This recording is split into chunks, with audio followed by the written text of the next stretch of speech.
Good morning and welcome to Sports Desk Live on Comcast Channel 26, streamed on Facebook, also on the New Mexico Sports Network, along with producer Alden Iwani. I'm Ed Nunez, along with Cibola Volleyball coach Christina Norton and the entire Cibola Volleyball team. Give it a shout out, girls. Shout it out. All right. All right. And it's a first for us, that we've had an entire team on, and Coach Norton, the Cougars, 7-0, very impressive, 3-2, 5-set win against La Cueva to win the Metro Championship. We've got some highlights that our producer Alden Iwani is going to put up now, and I hope you can see them and maybe tell us a little bit about a heck of a match. Heck of a match, I'll tell you. It's against La Cueva. There we go. I don't know if you can see those. Yeah. Okay, so just kind of describe to us what we're seeing here. I think from the beginning of the game, I don't know if we were nervous or not, but our serving wasn't as strong as what we're capable of. But our block was insane from the get-go. We talked a lot about making sure we sit on their big hitters, which they set outside a lot. They set their right sides a lot, and that we're athletic enough to go after them and to be able to stop their hitters. They're going to get some kills. We know that. They're going to get some good kills. We know that. But it still just is 1 point. So, we took it 1 point at a time and got it done. They worked hard. Yeah, there's the end of it now. And I'll tell Yeah. you, yeah, that's a great moment. You and I talked about that, and it's always good to win the Metro or whatever championship you can. You're 7-0, but you mentioned to me the other day there's a long way to go, and we can enjoy for 48 hours, and it's back to work. Talk a little bit about that, because I can't blame your team. La Cueva is the queen of the crop. How do you measure yourselves, right? And La Cueva is one of the teams I'm sure your team measures himself against, and it's good to get a win, right? But what does it mean for the rest of the season? We're not done yet, right? Talk a little bit about that. Yeah, we do a check-in at every practice that kind of just the girls are signing themselves into practice basically to say like, hey, we're getting better today. Hey, we're gonna put in our effort at all times so that we can reach our goals. Myself and my assistant coach Tatiana Battle, we manifest a lot of things. So we do a quote of the week, we do a quote of the day every single day of practice. We do a life theme for the week, and this week is accomplishment. We're excited about accomplishing our first goal, which was Metro, but we know that there's more. We know that there's more to come, and we're excited. We're excited for this group. It's a lot of fun. That's like my big word this year with this group is fun, and it's all capitalized, and it's interesting because they're very versatile, and we have a lot of options, and we're just very excited about this group. Well, I think that makes you dangerous, the options that you do have. And it's interesting to me, 4 seniors, 1 junior, 4 sophomores, and 1 freshman. Kind of a mix of a lot of different side of the hits. It's not top heavy senior. It's not top heavy. Good mix. Good mix of some upperclassmen, 1 junior. That surprised me, and 4 sophomores and 1 freshman. Quite a mix there. Talk a little bit about that.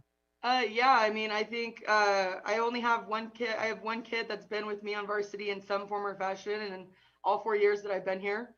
And I have another kid that was floating with us for the last 2 years. So all these kids are brand new to our program as of the spring, as of when we did the funky looking tryouts in October last year. So a lot of these kids don't really know what varsity level volleyball is. They're all competitive in their own right within their club teams and stuff like that. But varsity is a whole nother beast. It's exhausting. It's long. And so for the first time, like having them all together and doing so in a month, I mean, that's pretty insane to me that we're capitalizing when we want to be, when we're supposed to be winning, that they're doing so, and they're doing it in a good fashion, and it's not just like going crazy. We talk to each other about being even keel, because sometimes we get a little too crazy, and then other times that we get a little bit dramatic. But I think I think finding the even road is gonna be solid for our team. They just need to breathe every once in a while. Any season is pockmarked with challenges like that. You're up, you're down, right? It's a heck of a good win against La Cueva, no doubt. I can only imagine how excited the girls must have been after that match, and it went down, five games, right? And it went, in Yeah, the Cueva, and you got to battle every rally with them. Like you mentioned, they got athletic hitters, blockers. They're yeah, very good. But I yep, want to go into some numbers here by the numbers. 11.2 kills per set, 0.242 hitting percentage, 40 total blocks, 96 serving aces, 3.8 aces per set. And I'll tell you, I had you against Valley. I did that. I broadcast that match, yeah, and the serving was incredible because again Valley their barrel played well. They did, but you had them off balance with the serving. You had power service, and then you went finesse, and you really had them off balance all match. Talk a little bit about your serving as far as it's gone this season, because it's been pretty darn good. yeah, yeah. We're pretty excited. We in the summer, myself and my assistant, we were like, oh crap, we don't know if we're going to be a good serving team. We were making a lot of errors, and it was just kind of nerve wracking trying to get their form down. But when season started, they turned it on. We're very excited. They can serve short, they can serve mid range, they can serve a deep ball to the end line. We don't do as specific as like, oh, go aim for a shoelace, but we do go as specific as aim for a forehead. We go. We want to Talk a make little bit sure that about that. Say that again. You talk a we little bit tell. about. Say that again. So if we serve a short ball, I usually and then we see the defender step up and serve receive. I'll tell them to aim for a forehead, so that it just travels a little bit deeper. They go just as hard, but just so the ball travels a little bit deeper, and we want to move them backwards again. If they show us something different, we want to make that person move. That's my big saying when the girls go back to serve, just make a move, because everybody is pretty good when they don't have to move in volleyball, but when they have to move, there's a lot of little things that have to be done the right way to get good passing. And I think it's exciting because I just sent some of the girls some stats. Right now, us and Rio Rancho are the only two that have really put up stats on Max Preps, and we're leading. I have 4 girls in the top 5 in aces, leading between ourselves and Rio Rancho. So if Volcano and everybody else can get their stats in, that'd be great, because then I'm sure they'll feel a little bit better about themselves too. Well, that's interesting. I've got some more stats here, but I've got a quote from somebody that knows you really well. I made the push for Christina to go to school. She'd be a great teacher in that field. She's a student of the game. She's continued to learn. She has a setter that places balls in the right place. They serve really well, and that's worth 4 points per set. And they can definitely contest for district title and a state title, and that comes from your former head coach and Toby Manzanares of Rio Rancho. And of course, he feels like his team can contest for a district title as well. But he was very complimentary of you, and I kind of wanted to ask you that. You were also a 3-year varsity letterman at Rio Rancho, 3-time state champion, 05 and 06, assistant coach, all state, all district, all academic, all metro. What all weren't you not? I would ask. Received a scholarship to play at JUCO in Midland, moved back to Rio Rancho and began coaching at Rio Rancho in high school, 2009 to 2016. And Ray Rodriguez, your athletic director, who's a very, very good friend of mine, mentioned that Toby Manzanares, when he needed a volleyball coach, when Coach McMillan left, and Coach Manzanares recommended you to Coach Rodriguez. So talk a little bit about what you learned from Toby Manzanares, who not only is one of the best volleyball coaches, probably one of the best people you'll ever meet in life. Yeah, I tell everybody when I started coaching with him again, I just told everybody I was spoiled. Like I had volleyball royalty, I got to play for him. I got to learn from him every day and going into the gym. The first thing he taught me was to never have my cell phone on me in practice. So he bought me a watch within the first week of when I started working for him. And so that's something that I do now. Like I never have my cell phone on. If anything, it's for music for these ones. But usually they've got that taken care of pretty well with their own phones now. So Oh yeah. they we don't really have our cell phones. But no, I mean he's a constant learner of volleyball. I mean I am a constant learner of volleyball. These kids teach us new things as well. So it's not just that we're going. It's not that we're just going out of New Mexico to find new things and learning from art of coaching or something like that. Businesses that are run around the state and around the country. We get to learn from our own kids, and I think that's the biggest thing that myself and Mons that we both do is that our kids' abilities teach us what they're capable of, and then we try to push past what they believe they're capable of. So we try to challenge them in and day out at practice, to be better volleyball players, but to also be better student athletes overall. Quite a lot of different messages, especially now with the COVID restrictions and your team all together right now wearing masks. And it's a constant reminder every day of what, and last spring was, right, they jammed all sport. We didn't think we were going to go. I really did.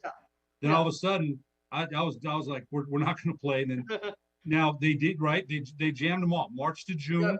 And I was really glad that the young ladies and everybody, you got the chance to play, man, right? Oh, for sure. So how did that work for you? And in the summer, even playing a shortened season, and then the summer, and not much of a turnaround, right? They got the club volleyball in. Talk a little bit about how that helped your players develop even more. I think this spring was really nice because I think it was also really hard. Most of these kids, if not all of them, play club. So they were going double duty. We had to work with their club coaches. The club coaches had to work with us because we had those 5 games that we were allowed to play, and we were able to try to get past those 5 games. But I think when they came in, high school is just different than club. There's different expectations. We run things a little bit differently. And I think it was a breath of fresh air for some of them.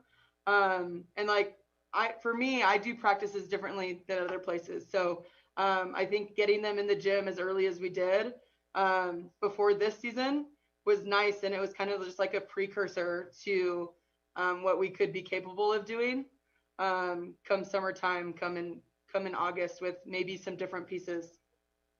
One quick question, we got to go to break. Any burnout? Did you think anybody, sometimes it can be too much. You know, you had spring, then we had club. Now all of a sudden we're right back in business in August and September.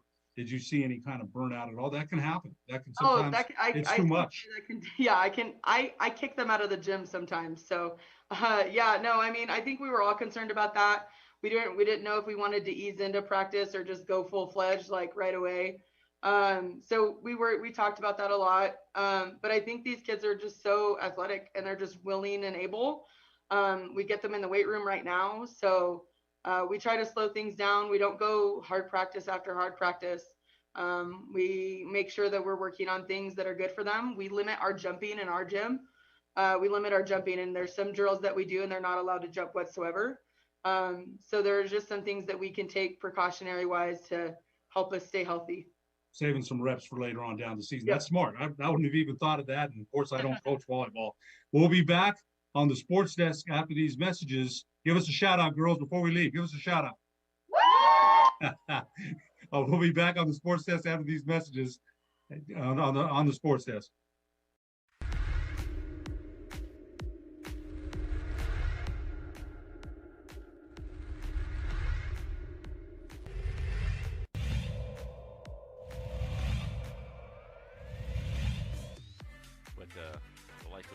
Sparkling in the distance. Shotgun and met in the backfield. Great play by West Mesa. Welcome to 2021 football.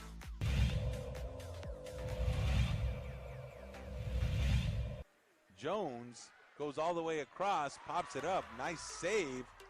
Ison brings it back. And there's a shot and the score. And that was Maddie Saavedra.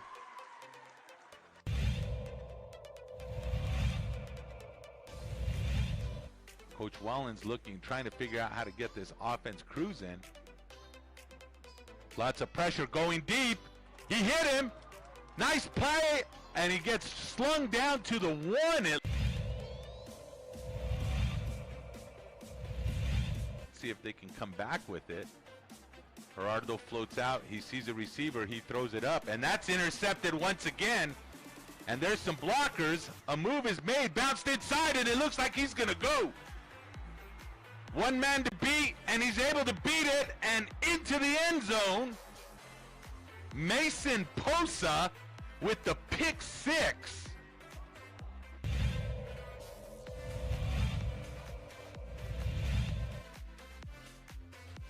Free kick coming from Kiara Chavez. Chavez goes for goal, and it is in.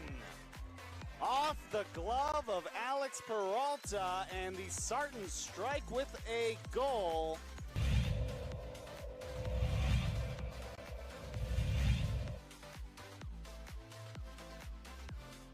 Franco will heave this one up the middle. He's got a man.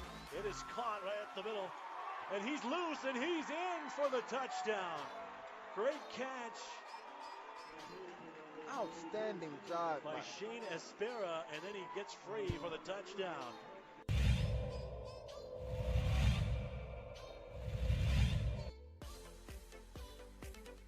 Sapien will air it out, and that is going to be a catch, and that is going to go to the house for Coash.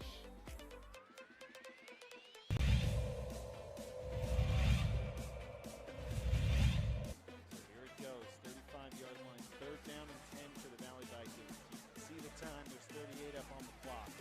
Cibola will drop back. He's got pressure in his face. He throws that one up. It's intercepted! And that's the game. Esteban Gomez chasing down the sideline, and he will come in to score. A Trisco Heritage pull this one off.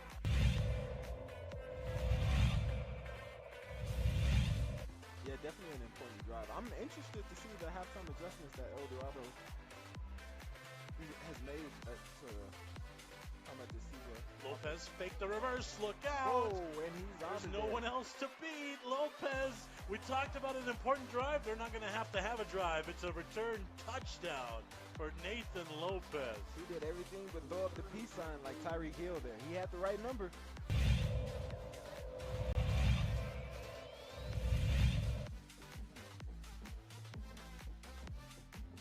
Ibarra on a big run. He's going to get down the line. Does he get by everyone? It looks like he does as he's at midfield. And Ibarra is going to be gone for a touchdown. St. Pius. 95 yards.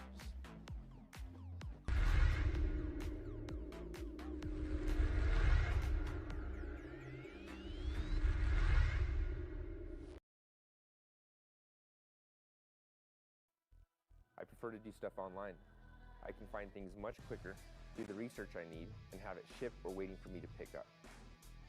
The Shop by Payments option was perfect for me. I got online, clicked on Shop by Payments, put in my down payment and monthly budget, and the guessing was done. From laptop, I was able to nail down the bike I wanted, add a few customizations, and get an estimate on my trade-in.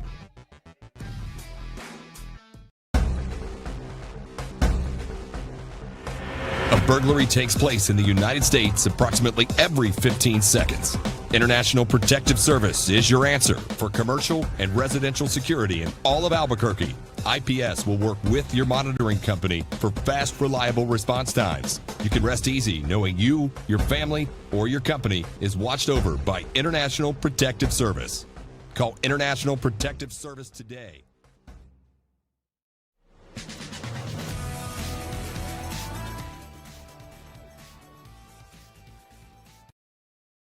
Desk live on Comcast Channel 26, also streamed on Facebook and on the New Mexico Sports Network. Ed Nunez, along with producer Alden Iwani, along with Cibola head coach, volleyball coach Christina Norton, and the entire Cibola volleyball team. Give us a shout out, girls. It's a first for us. You never had the whole team on, and we're sure glad to have them on. And I've got another quote from someone that knows you well. Christina is constantly developing competitive drills, schemes to motivate her athletes. She's on the cutting edge of her profession. We are excited. She is on Team Cibola, and that comes from Cibola Athletic Director Ray Rodriguez, who, again, I told you I've known Coach Rodriguez since I was 12 years old, and there's not a finer man you're ever going to meet, man. So that you had Coach Manzanares as your mentor, that you have Coach Rodriguez as your athletic director, it could be a lot worse, believe me. Those are two of the greatest gentlemen that you could ever meet in your life, really, both of them. Yeah, I've been very blessed for sure. Coach, last two matches now, 3-0 sweep of Valley, 3-0 sweep of Bernalillo, 3-0 sweep of St. Mike's, 3-0 sweep of Milwaukee Valley, 3-0 sweep of Volcano Vista. Last two matches were 3-2, 5 games against Rio Rancho, 5 games against La Cueva. What has your team learned in those last two matches? that we can actually play 5 sets. None of these girls have ever experienced a 5-setter, except for one, maybe 2. So to be able to play past something that they've never done before. We talked about the Rio Rancho game where the 3rd set we just obliterated. They went insane and served the crap out of the ball and were insane. And that we beat them, I think 25-8. And then I told them afterwards, I said, that doesn't mean anything. What you just did doesn't mean anything if we can't follow up with another strong performance in the next set, because now you know what you're capable of against a really tough team. And so I think it's battle testing. Like, they have to understand that for our district, especially day in and day out, it's never going to be easy. We're going to expect a lot of things from them. But I think they'll rise to the challenge. I got a lot of comments afterwards that like, hey, your girls look like they could play 2 more sets. And I was like, oh my gosh, I'm glad that we don't have to. Because 2.5 hours, you don't feel it when you're in the game. 2.5 hours is quite a long time. And you just, once you're in that moment, you don't know what time it is. You don't care. You're just trying to get the next point every single time. That was 5 straight sweeps though, right? 5 straight, 3-0. Yes. I mean, and you knew that the 3, you were going to be challenged. Now I got to ask you this: when you coach against Coach Manzanares, how is that? Because that's your teacher, that's your mentor, right? That's got to be some. Is there extra motivation to want to beat him, or nervousness because you know what he does and he knows what you do, and you grew up under his tutelage? So is that kind of a nerve-wracking match when you play against him, or is it now kind of just like he's another coach, another team, we have to beat them? I think so. When the first year that we played them in 2018, I wasn't nervous until they blew the whistle, and because I told the girls, I made sure to let them know, like, this isn't about me. This is about starting our district off right. We're playing a great team. And so I made sure to tell them, like, you don't need to win for me. You don't need to win for anybody else but yourselves, and put us in a good situation for district. And so I didn't get nervous until like that first whistle blew, and I was like, oh crap, this is actually happening. And then he gave me a hug instead of a handshake. And he's done that several times to me. He did that to me the other day at Metro as well. And he hung on for a little bit. And, we understand, we talk a lot. We talk before games, after games. We talk about each other's teams. So I know more about his team than probably any other team does, any other school. And he knows more about my team than any other school does as well. And he knows some situations that we've been in, and I know the same. And I respect him a ton because I learned a lot from him. I have one of my assistants, my JV coach, actually, I coached her while I was at Rio Rancho. So she was within the system, and now I have her with me here at Cibola.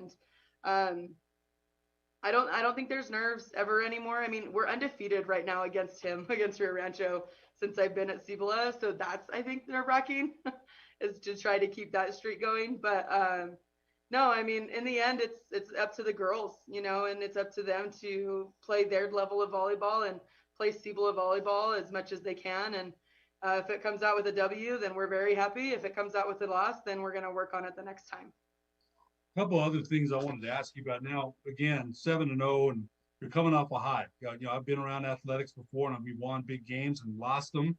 And it's a myriad of feelings, right? It really is. How do you keep them grounded? Because, again, you got Albuquerque Academy tomorrow. You've got a lot of different matches, and a return match with La Cueva next week.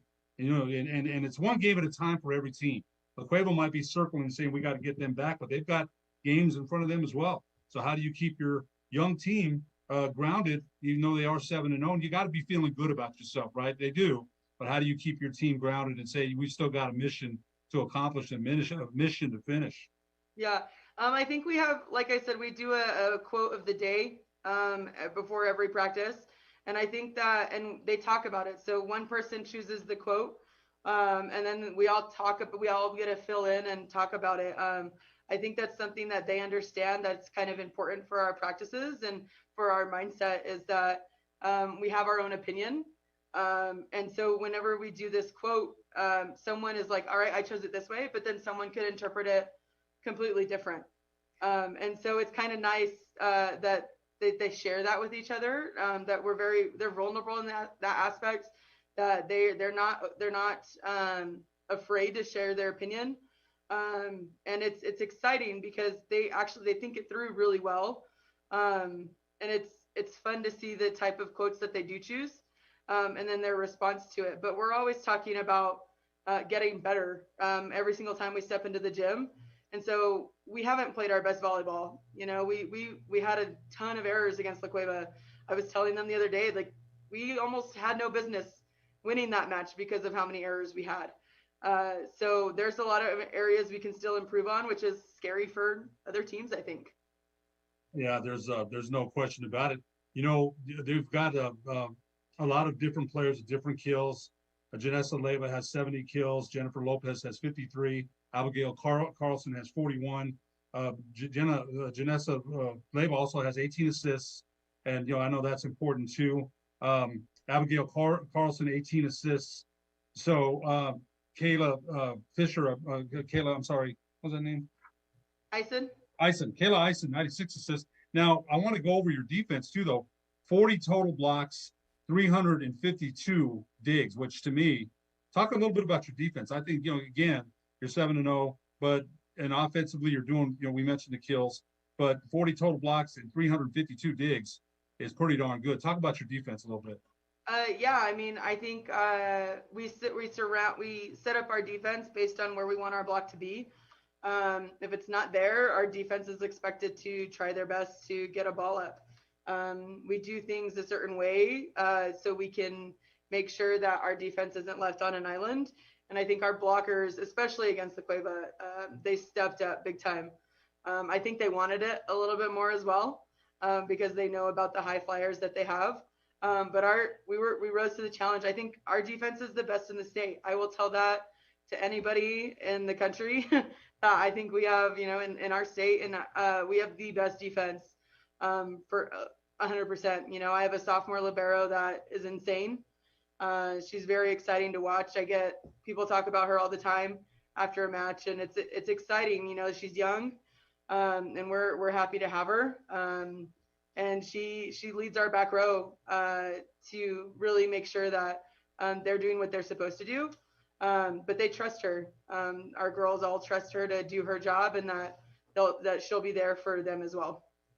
Michaela Martinez with 107 digs. Yes, she was amazing. When I saw you, I know you wanted to.